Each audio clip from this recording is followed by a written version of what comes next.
آپ عمران خان تقریب سے خطاب کر رہے ہیں۔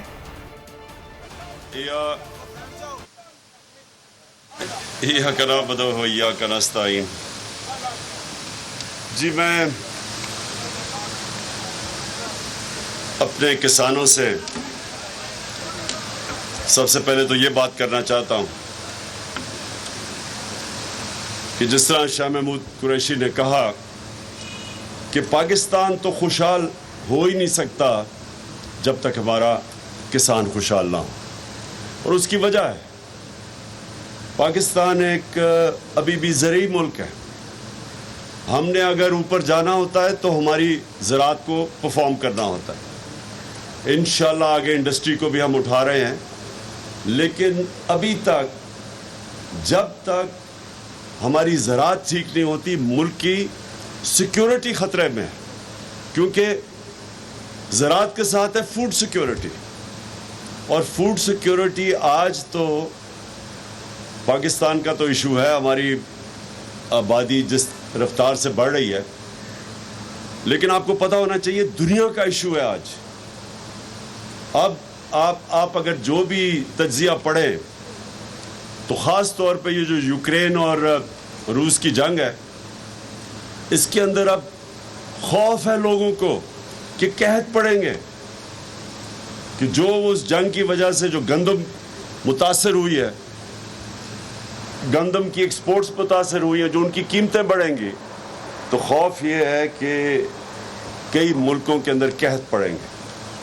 پاکستان وہ ملک ہے جو ایک طرح بہت خوش قسمت ہے، ہمارے پاس اللہ نے ایسی زمین دی ہے، دریا دیے ہیں، ہمارے پاس موسم ہیں مختلف۔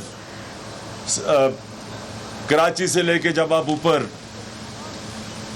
گلگت تک جاتے ہیں یا چترال تک جاتے ہیں تو موسم بدلتے ہیں۔ ہمارے پاس بہت اپرچونٹیز ہیں کہ پاکستان ایک وہ ملک بن سکتا ہے جو صرف زراعت کے اوپر ہی بہت ذرا اپنی دولت میں اضافہ کر سکتا ہے، لیکن اس وقت تھوڑا سا ہم سب کو خطرہ ہے کہ جو آج حالات ہیں ہمارے کسانوں کے، اگر خاص توجہ کسان کے حالات کے اوپر نہ دی گئی تو آگے پاکستان کو فوڈ سیکیورٹی کی پرابلمز ہیں۔ ہمیں ڈر یہ ہے کہ باہر سے اب امپورٹس جو ہم سوچ رہے تھے کہ ہمارے زمانے میں ہم سوچ رہے تھے کہ 20 لاکھ ٹن ہم نے گندم امپورٹ کرنی ہے روس سے، تو اب جو اس لڑائی کی وجہ سے ان کی قیمتیں بھی بڑھتی جائیں گی اور دنیا کے اندر شارٹیج کا خدشہ ہے۔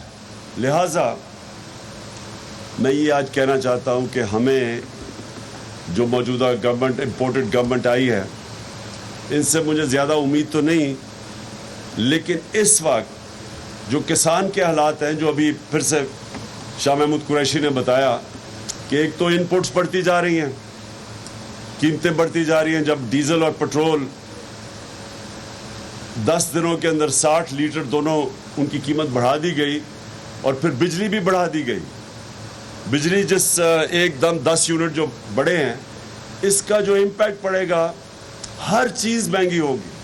تو اگر ابھی آپ کی انپٹس مہنگی ہوتی جا رہی ہیں، ایک تو عالمی مہنگائی ہے، لیکن ایک اس جو آتے ساتھ ہی حکومت نے چیزیں مہنگی کی ہیں، اس کا بہت بڑا اثر پڑے گا کسان کے اوپر۔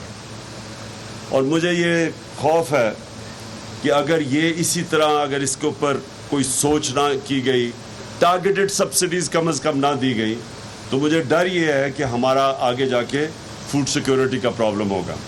اور یہ بھی ذہن میں رکھنا ہے کہ دنیا کے اندر یہ ایشو بنا ہوا ہے، جس طرح میں نے پہلے کہا روس اور یوکرین کی جنگ کی وجہ سے انٹرنیشنل اب ایشو بنا ہوا ہے فوڈ سیکیورٹی کا۔ میں صرف اپنے دور پہ جو بتانا چاہتا ہوں وہ یہ کہ ہم جب آئے، ہماری پوری کوشش تھی کہ ہم نے اپنے کسان کی پوری مدد کرنی، اور میں شروع سے ہمارے منشور میں یہ تھا کہ جب تک پاکستان کی زراعت اس کے اوپر گورنمنٹ توجہ نہیں دے گی تو ملک آگے نہیں بڑھ سکتا۔ پھر سے میں کہتا ہوں کہ ابھی ہماری انڈسٹریلائزیشن، ابھی تو ہم نے پورا انڈسٹری پہ بھی زور لگایا، لیکن اس کو ٹائم لگے گا۔ اس وقت تک جو پاکستان اگر خوشحالی آنی ہے یہاں تو وہ زراعت کے ذریعے آنی ہے. تو میں صرف یہ کہوں کہ ہم جب آئے ہم نے آتے ساتھ ہی فیصلہ کیا اور ایک prime minister agriculture transformation programme لے کے آئے. اس کے اندر ہم نے کیا کیا کہ پوری کوشش کی کہ کسانوں کی مدد کی جائے. اور وہ کیسے کی؟ ہم نے سبسڈیز دی.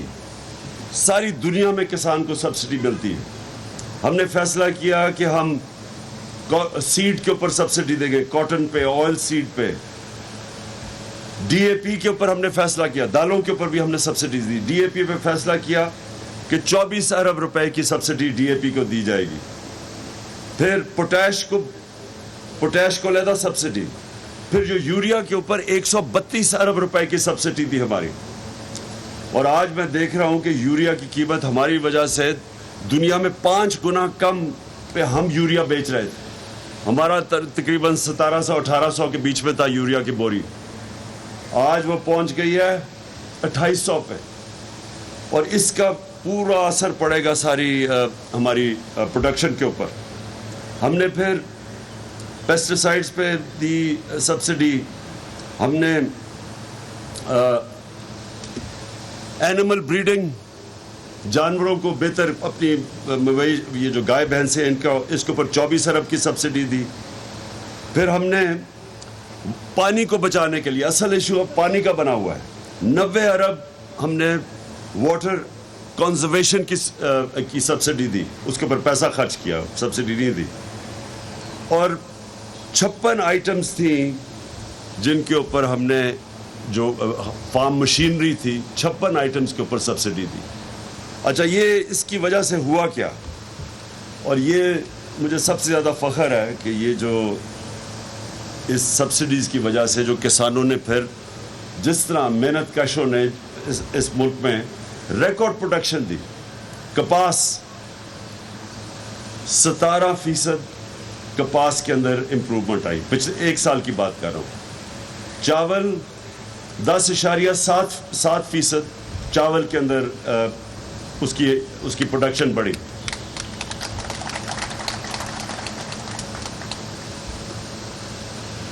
گنا 9.4% گنا بڑھا. اور چینی کی پروڈکشن 24% بڑھی. Oil seeds 24.7%. دالیں 29% دالوں کے اندر ہماری پروڈکشن بڑھی. آلو 35% بڑھے. مرچیں 8.6%. سوری 36%. ہماری جو سبزیاں تھیں 11.5%. ہم نے جس میں بڑا ہمیں امپروومنٹ ملی وہ تھی ہماری میز 19%. اب یہ جو پروڈکشن ہے, یہ جو پاکستان کی تاریخ میں ہماری ریکارڈ پروڈکشنز ہوئی. گندم کی میں بات کر رہا ہوں, گندم کی ریکارڈ پروڈکشن ہوئی. اس سال ہماری گندم کی بھی ریکارڈ پروڈکشن تھی. اس سال ہماری کم ہوئی ہے, 10 لاکھ ہماری گندم کی ٹن کم ہوئی. تو میں جو اپنے کسانوں کو صرف یہ کہنا چاہتا ہوں کہ انشاءاللہ یہ جب بھی الیکشن ہوگا, اور میں یہ امید رکھتا ہوں پاکستان کے لیے کہ جلدی ہو, کیونکہ جو حکومت ہمارے اوپر مسلط کی گئی ہے, امپورٹڈ حکومت, ایک امریکنوں نے اپنی پالیسیز امپلیمنٹ کرنے کے لیے اس حکومت کو لے کے آئے ہیں. اس کو جو ہمارے اوپر مسلط کیا گیا ہے, جتنی دیر یہ حکومت رہے گی, ایک منٹ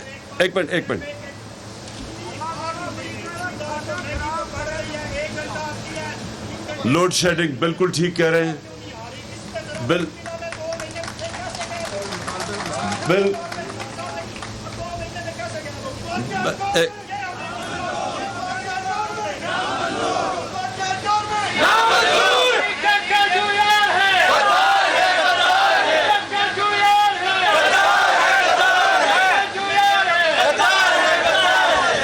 جی, لوڈ شیڈنگ, ایک تو بجلی کی قیمت اوپر چلی گئی ہے, دوسری اوپر سے لوڈ شیڈنگ ہے. اور خاص طور پہ یہ جب سے پچھلے 2 مہینے میں جو لوڈ شیڈنگ ہے یہ آپ کے سامنے ہے. پچھلے 3 سال دیکھ لیں اور آپ دیکھیں یہ تو کسانوں کا مسئلہ ہے. آپ ہر طرف دیکھ لیں 2 مہینے میں کون سی ایسی چیز ہوئی ہے کہ پٹرول بھی ڈیزل بھی 60 روپے, بجلی بھی مہنگی. سب سے زیادہ تو مجھے اب خوف آ رہا ہے گھی کا, کہ جو جتنی مہنگائی اب امپورٹڈ گھی کے اندر ہوئی ہے.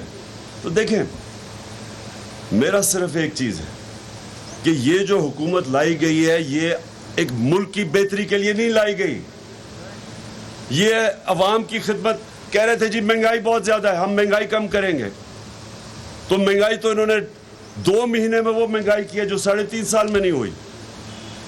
تو یہ جو لوگ آئے ہیں, سنیں ذرا میری بات, یہ لوگ عوام پاکستانیوں کے لیے نہیں آئے. یہ ایک ان کا ایجنڈا, جو لوگ ان کو لے کے آئے ہیں, جن کے یہ غلام ہیں, ایک ان کا ایجنڈا جس میں آپ کے سامنے ہے کہ روس کا ہندوستان 40% کم تیل خرید رہی ہے روس سے. امریکہ کا الائنس میں ہے, اور پاکستان یہ ان کے امریکہ کے غلام, ان کی جرت نہیں ہے کہ جو ہم نے شروع بات کی تھی روس سے سستا تیل خریدنے کے لیے, ان کی جرت نہیں ہے وہ تیل خریدے. ان کا وہ فائنانس منسٹر کہتا ہے جی روس ہمیں آ کے بتائے کہ کتنا تیل دے گا. ضرورت ہمیں تیل کی ہے سستے, اور کہہ رہے کہ روس ہمیں آ کے بتائے کہ جی تیل دیں گے, کیونکہ ڈر لگا ہوا ہے امریکنوں سے کہ وہ ان کو غلاموں کو جھاڑے نہ.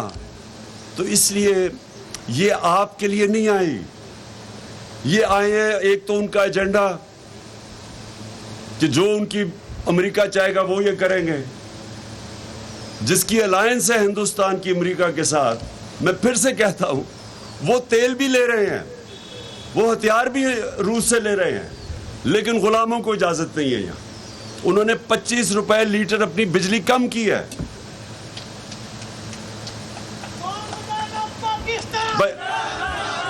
ایک منٹ سنو, 25 روپے لیٹر پٹرول اور ڈیزل ہندوستان نے کم کیا ہے. انہوں نے کم کیا ہے کیونکہ وہاں سے 40% کم قیمت پہ تیل خرید رہے ہیں, اور ہمارے یہاں 60 روپے لیٹر ڈیزل اور پٹرول بڑھ رہا ہے, لیکن ہمیں اجازت نہیں ہے ان سے تیل لینے کی. یہ صرف ایک مقصد کے لیے آئے تھے, اور وہ مقصد پورا ہو رہا ہے کہ انہوں نے مل کے ساروں نے قانون نکالا ہے کہ اب سارے ان کے کرپشن کے کیس معاف ہوں گے. نیب ختم, ایف آئی اے کے اوپر اپنے لوگ, ایف آئی اے کے اندر جو ان کے اوپر کیس تھے وہ مقصود چپڑاسی والے, وہ بھی بیچارہ ہارٹ اٹیک سے گیا. وہ جو ڈاکٹر رضوان تفتیش کر رہا تھا وہ بھی ہارٹ اٹیک سے گیا. ایک جو نوید انویسٹیگیٹ کر رہے تھے ایف آئی اے میں, اس کو ہارٹ اٹیک. اور ایک کوئی گلزار تھا جو بھی وہ بھی ان کے کام کر رہا تھا وہ شوگر مل میں, جس کے بینک اکاؤنٹ میں بھی کروڑوں روپے آیا تھا, اس کو بھی وہ بھی گیا. اب ایف آئی اے ختم, ساری ان کی کیسز ختم. نیب کے اوپر اب شہباز شریف بیٹھ گیا, بلے کو بٹھا دیا دودھ کی حفاظت کرنے کے لیے. نیب بھی اب ختم, سارے کیسز زرداری کے بھی ختم. جتنوں کے 10 سال انہوں نے جو دونوں نے مل کے ملک کو لوٹا تھا وہ سارے کیسز ختم. اور اب الیکشن کمیشن کے ساتھ مل کے, وہ جو الیکشن کمیشنر ہے وہ ہمیں پتہ ہے کہ ہر ہفتے ہر ویکینڈ پہ جاتا کدھر ہے, حکم لیتا ہے وہ جا کے اسے حمزہ سے اور مریم سے کہ وہ بیٹھ کے ہلکا بندیاں کی جا رہی ہیں کہ نون لیگ جیتے. یہ پوری پلاننگ ان کی ہو رہی ہے کیونکہ یہ صاف اور شفاف الیکشن یہ کبھی جیتے ہی نہیں ہے. الیکشن کمیشن کو ساتھ ملا کے پوری مل کے ان کی صرف اب ایک کوشش ہے کہ دھاندلی سے الیکشن جیتے, پولیس کا استعمال کریں. سب کے اوپر ایف آئی آرز, ہم سب کے اوپر ایف آئی آر کٹوائی ہوئی ہیں. سارے ہمارے ایک منٹ ہے جو سارے چکر مار رہے ہیں, ہر دوسرے دن عدالت میں جا رہے ہیں اپنی بیلیں کروانے کے لیے. کیوں؟ کیونکہ یہ ان کا پرانا طریقہ ہے, یہ مافیا ہے. یہ آئے اس لیے ہیں صحافیوں کے اوپر. ہمارے زمانے میں کہتے تھے جی بڑی جی صحافیوں کے لیے مشکلات ہے. آج صحافیوں کو ٹیلی فون کر کر کے دھمکیاں دی جاتی ہیں, کئیوں کے اوپر ایف آئی آرز کاٹ دی ہیں. میڈیا ہاؤسز کو ٹیلی فون کر کے کیا آتا ہے جن کی کوریج نہ کرو. تو یہ جمہوریت نہیں ہے. یہ جو لوگ آئے ہیں یہ ایجنڈا پہ آئے ہیں, اور اس ایجنڈا پہ پاکستانی نہیں فیچر کرتے. انہوں نے اپنی ذات پہلے تو چوری بچانی تھی, جو میں نے آپ کو بتایا. اب دھاندلی سے الیکشن جیتنا ہے, مخالفوں کے پاس پولیس کے ذریعے کیسز کروانے ہیں, اور جو حکم وہاں سے آئے گا واشنگٹن سے وہ انہوں نے ماننا ہے. اس کے لیے میں ساری پاکستانی قوم اور اپنے کسانوں کو بھی کہتا ہوں, ان کے خلاف پالیٹکس نہیں کر رہے, جہاد کر رہے ہیں ہم. میں اس کو جہاد سمجھتا ہوں. یہ وہ لوگ ہیں جن کے اربوں, ان کے لیڈرز کے اربوں ڈالر باہر پڑے ہوئے ہیں. یہ اپنے پیسے کے غلام ہیں. تو میں اپنے ساری قوم کو کہتا ہوں, آج اپنے کسان ہیں, اپنے مزدور ہیں, اپنی انڈسٹری والے ہیں, جن کی آج انڈسٹری میں بھی جو آپ کو پرابلم آ رہا ہے, انڈسٹری میں بھی وہی پرابلم شروع ہو گئے. جو ہماری ایکسپورٹس اوپر جا رہی تھی, record exports, record remittances, record tax collection, 4 فصلیں ان میں ریکارڈ گروتھ ریٹ, یعنی جس سے ملک میں خوشحالی میں اضافہ ہوتا ہے. پھر 2 سالوں کے اندر, پچھلے 2 سالوں میں, پچھلے 30 سال میں سب سے زیادہ ایوریج میں 2 سالوں میں پاکستان کی دولت میں اضافہ ہوا ہے. ہم نے ان کا مقابلہ کرنا ہے, آپ سب نے, اور کسانوں نے بھی, کیونکہ کسان عموماً شرکت نہیں کرتے. اب آپ نے میرے ساتھ مل کے ہم نے ان کے خلاف جدوجہد کرنی ہے. آزادی کی, حقیقی آزادی کی تحریک چلانی ہے, کیونکہ ان کے ہوتے ہوئے پاکستان نہیں آگے بڑھ سکتا. بہت شکریہ, اور انشاءاللہ میں آپ کو جب کال دوں گا آپ نے سب نے نکلنا ہے. سبسکرائب کریں اور بیل دبائیں تاکہ کوئی خبر رہ نہ جائے.